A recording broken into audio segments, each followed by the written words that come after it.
Guys on the second page, 85% of us don't go to the second page. If it's not within the first, then we go on.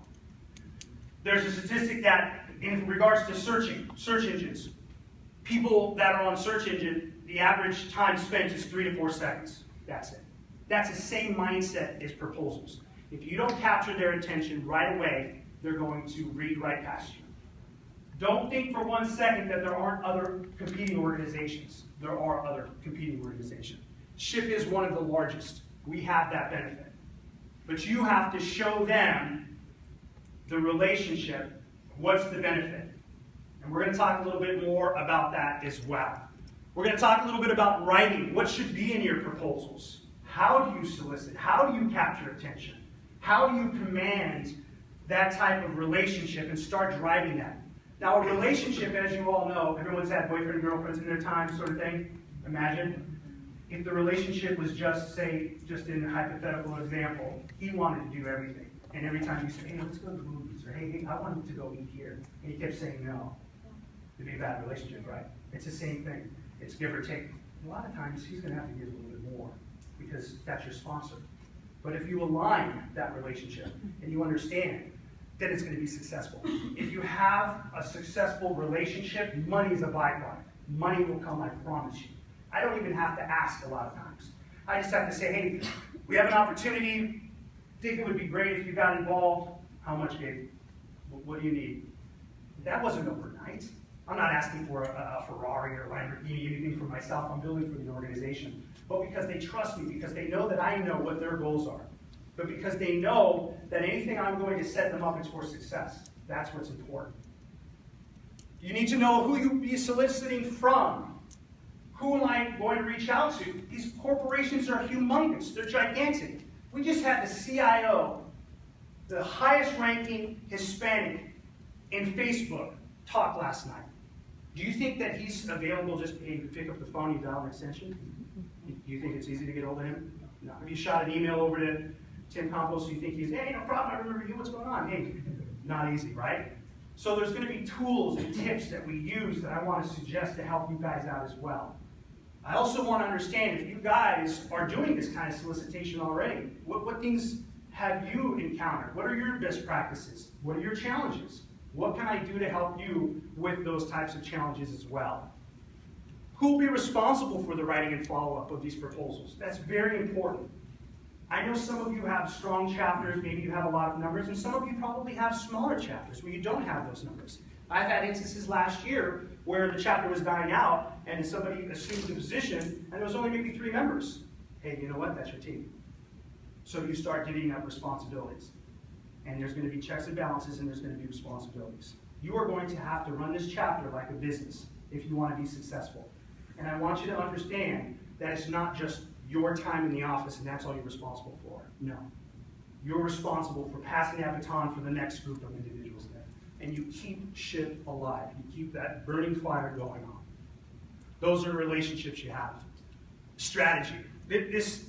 I love this pick because it is the puzzle pieces. We all have a piece of that.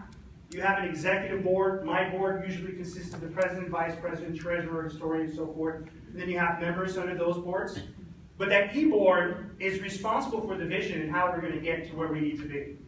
But all of those members underneath them as well also are a pivotal piece. They are the hands and eyes. They're the ones who are doing a lot of that legwork to get us moving. What activities will we have to complete? What things, what kind of fundraisers, what kind of events, what are we going to be offering? Are those all in the calendar? Have we reviewed last year's? Are there any lessons learned that we might have not done so well? One of the things I'm very thankful when I came to SHIP National, I'm a pure sales, account management role sort of person.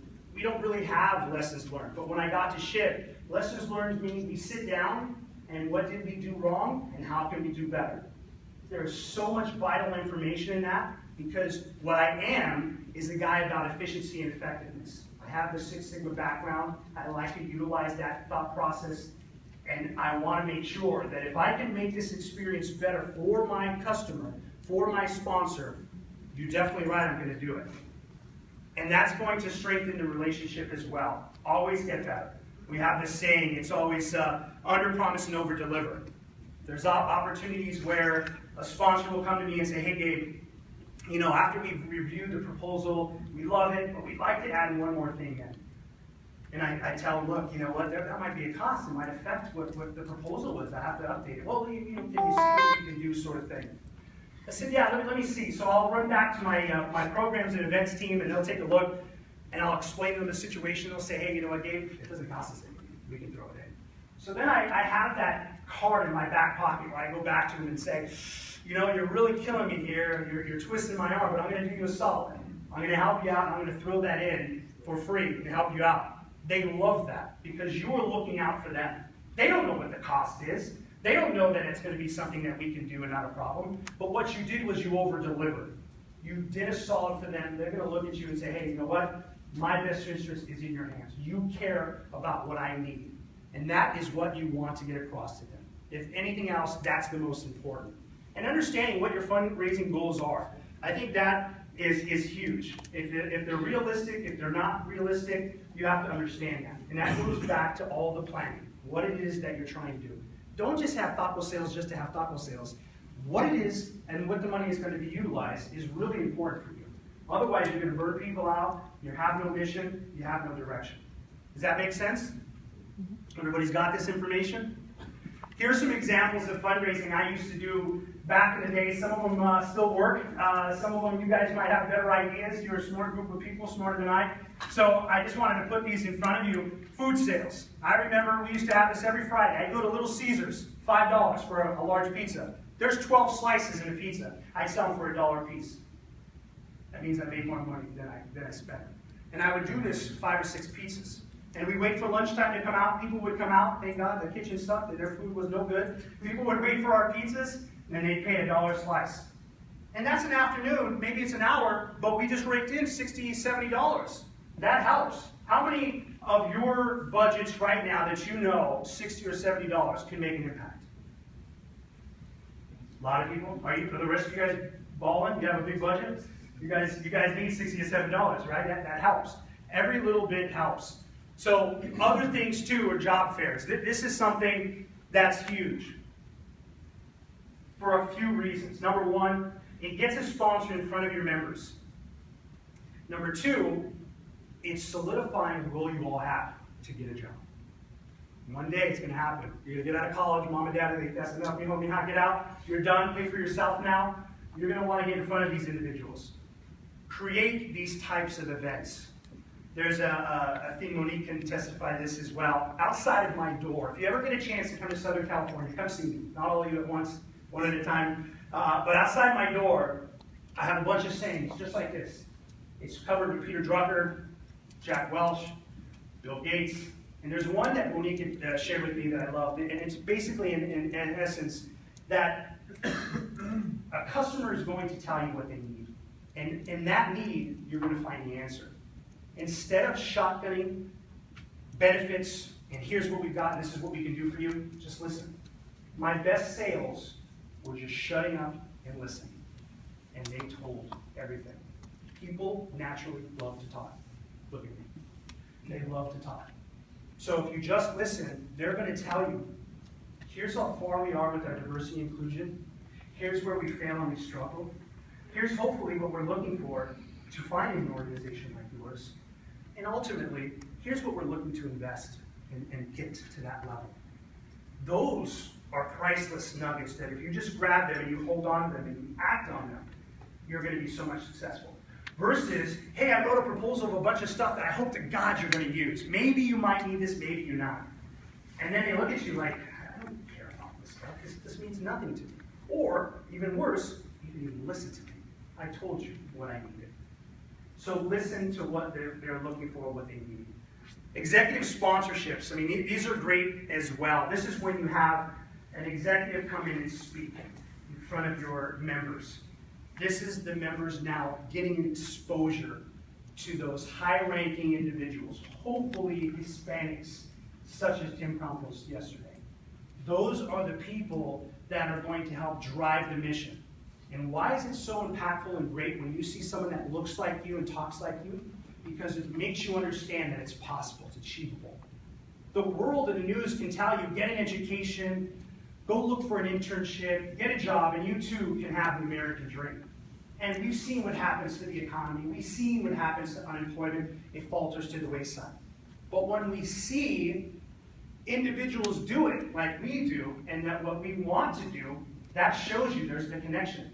Tim Campos, if you didn't get to hear him speak last night, parents are from Guatemala. He went to Colombia.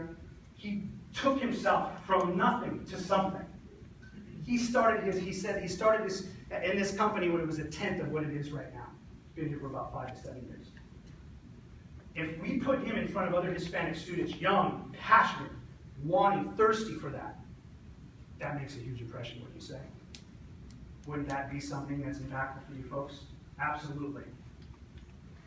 So here are some other things that you guys can take a look at. Raise of hands, just real quickly. Are there any other things that you've been doing on your campus that has been successful to raise money? One thing we're getting involved in now is we are partnering with some of the, like our basketball stadium, and they have, you can actually work at the concession stand. You can make up to $100 per employee working one basketball game. Nice. So we're able to get a booth. We're looking at getting, just a couple of days, getting maybe like 3 or 4 people to do it, and that's a big increase. That's huge money. That's awesome. That's a great idea. We had something similar. We used to do a fireworks stand around 4th of July, Southern California. They're everywhere. You drive every 5 miles, you run into one of those things. And we would give $2,000 to buy the stand with fully equipped, so forth. And in a weekend, you can make $78,000. Those are the type of opportunities you want to take a look at. There's low interest or kind of financial buy-in, but the upswing is so much greater. Yourself? In our case, our chapter made in this semester, we select a weekend to do a movie night. And we charge with the entries, the popcorn and everything. Nice. And we also charge small amount of money to have a sleepover on the campus. That's cool. That's really cool. I like those. Those are really good ideas. Is this something that you guys thought of or saw somewhere else? No, it was one idea that one of the members put us on the side because he was doing the same thing on the church, and he bring it up. Nice. I like that. Anybody else over here? Got hands. Go ahead. Other organizations, Yeah. other engineering clubs, SB, ASB, partner with them, and then we'll do like 50-50. We jack up the price on the double, we triple the price on something like a pizza, Yeah. $3 a pizza, Yeah. $12 50 off it, works out. See, this guy's a money guy. I like that. That's good. him first and then you're next. Go ahead. So basically, many people like to go out at night to club. I do. So basically, yeah.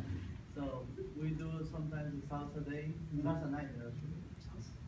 Yeah, just go out and dance salsa. So many students around actually like to run. That's awesome. So, That's good. And a good mixer. Get people together. yeah, And it's not only with our chapter, it's also it's basically for the whole region. Okay, make it a large networking type of environment. That's great. So Yeah. our, Go either him, yeah, go ahead. okay, so ours kind of goes off of that. We have a huge event at our school called Noche Latina. Okay. And what we'll do is we'll have an after party at one of the local bars, and there we'll charge an entrance fee, and all the entrance fee goes to our membership. Nice. I like. I'm gonna come hang out with you guys. You guys have to go on a party. You guys look good. We have carnival.